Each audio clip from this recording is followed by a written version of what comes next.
پیر صاحب آغاز کرتے ہیں ابن سعد شمر اور خولی کے بارے میں بتائیے کہ ان ملعون لوگوں کا کیا انجام ہوا؟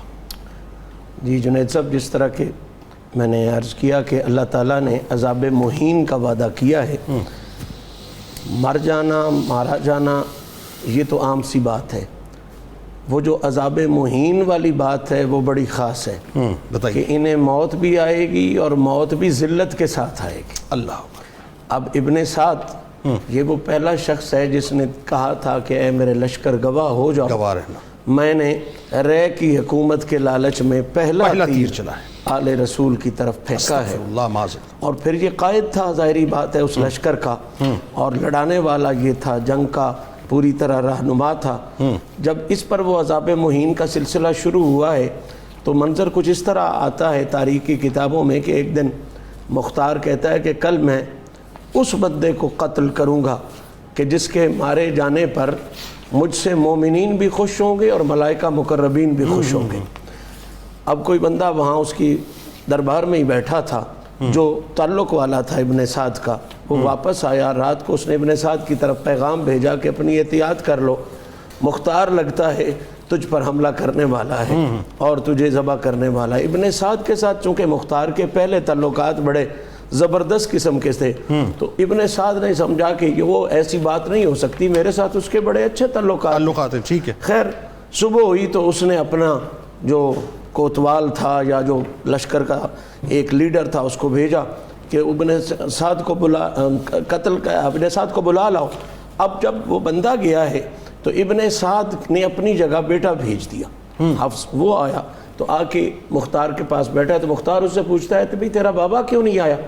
تو اس کے بیٹے نے کہا کہ بابا میرا اب گوشہ نشین ہو گیا ہے، خلوت نشین ہو گیا ہے، باہر نہیں نکلتا۔ اس وقت اس نے کہا کہ اب کیوں گوشہ نشین ہوا ہے، اس دن کیوں نہیں گوشہ نشین ہوا تھا جس دن رسول اللہ کی آل پہ حملہ کیا تھا۔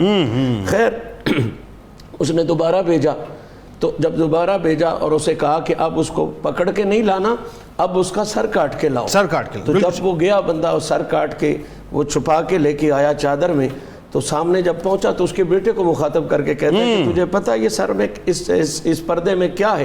تو اس نے کہا جی مجھے پتہ ہے میرے والد کا سر ہے، اور جس طرح عربوں کا ایک قول ہوتا ہے کسی بھی کا والد فوت ہو نا تو اس کو عام طور پہ وہ کہتے ہیں اب ان کے بعد زندگی میں مزہ نہیں ہے۔ اب اس بیچارے نے اسی حوالے سے بات کی کہ اس کے بعد زندگی میں مزہ نہیں ہے، تو مختار نے کہا بالکل تمہیں اس کے بعد زندگی کی ضرورت بھی اب نہیں ہے، تو اس کو بھی فوراً قتل کر کے، اور یہ جملہ کہتا ہے باپ کا سر جو ہے وہ امام حسین کے بدلے میں ہے اور بیٹے کا سر جو ہے وہ علی اکبر کے بدلے میں، جبکہ ہو نہیں سکتا۔ اس کے ساتھ اس نے اگلی بات کہی، اس نے کہا میں سارے قریشی اور سارے ان ظالموں کو بھی اگر اس طرح مار دوں تو امام حسین کی انگلیوں کا بدلہ بھی نہیں ہو سکتا۔ بالکل پھر بات آ جاتی ہے خولی کی، اور خولی وہ ظالم انسان ہے جس نے حضور کے امام حسین پاک کے سر مبارک کو لے کے گھر گیا اور گھر میں بدبخت نے تنور والی جگہ پر امام پاک کے سر کو رکھا۔ اب جب اس کی باری آئی تو اس کے لیے اس نے بھیجے اپنے لشکری مختار نے، تو اب اس کا منظر یہ تھا کہ جب اس کے گھر کے قریب گئے لشکری تو اسے کچھ اندازہ ہو گیا کہ یہ کوئی مجھ پر حملہ ہو گیا۔ اب یہ چھپا اور بڑی گندی جگہ پر چھپا، میں اس کا نام بھی نہیں لوں گا، اور وہاں بھی اس انداز میں چھپا کہ ٹوکرا اوپر لیا ہوا، یہ عذاب مہین ذرا یاد کرتے رہے، ذلت یاد کرتے رہے۔ یہی خولی تھا جو بڑی بڑھ کے مارتا تھا، وہ ٹوکرے کے نیچے ہے اور زمین کے ساتھ چپٹا ہوا ہے، اخیر ذلت کے عالم میں۔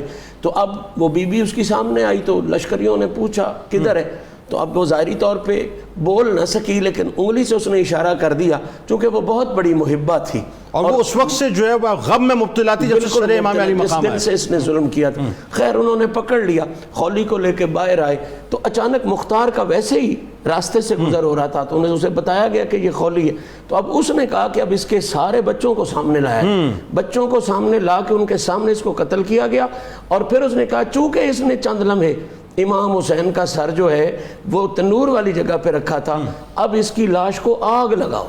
جلا کے راکھ کر جلا کے راکھ، اور اس وقت تک وہ کھڑا رہا جب تک وہ راکھ نہیں ہو. ٹھیک ہے. شمر کا بتائیے. شمر بہت برا کردار ہے، اور میں سمجھوں گا کہ کربلا کے جو شدید ترین کردار ہیں ان میں سے شمر کا کردار ہے، کیونکہ حضرت امام حسین نے بھی کہا تھا کہ یہی چتکبرا کتا جو ہے یہ میں جانتا ہوں کہ یہ میرے قتل کے در پہ اور کتوں کو ہی کھلایا. دیکھیں کیسی میرے سرکار پہ قربان جائیے. یقیناً آگے چل کے آئے گا. تو امام حسین نے چتکبرا کتے کے لفظ بھی خود استعمال فرمائے.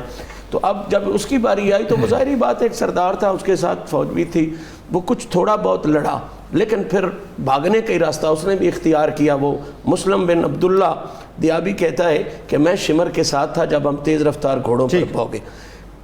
مختار کا ایک غلام ہے دربی، اس نے پیچھے سے حملہ کیا ساتھیوں سمیت، لیکن اس کے ساتھی پیچھے رہ گئے، اکیلا رہ گیا، تو شمر نے اس کا کام تمام کر دیا. کلتانیہ کی طرف اب کلتانیہ پہنچا، کلتانیہ دریا کے کنارے تھا، وہاں کے ایک کسان کے ساتھ سختی کر کے اس کو کہا کہ تو جا میرا رکا فلاں امیر کے پاس لے جا.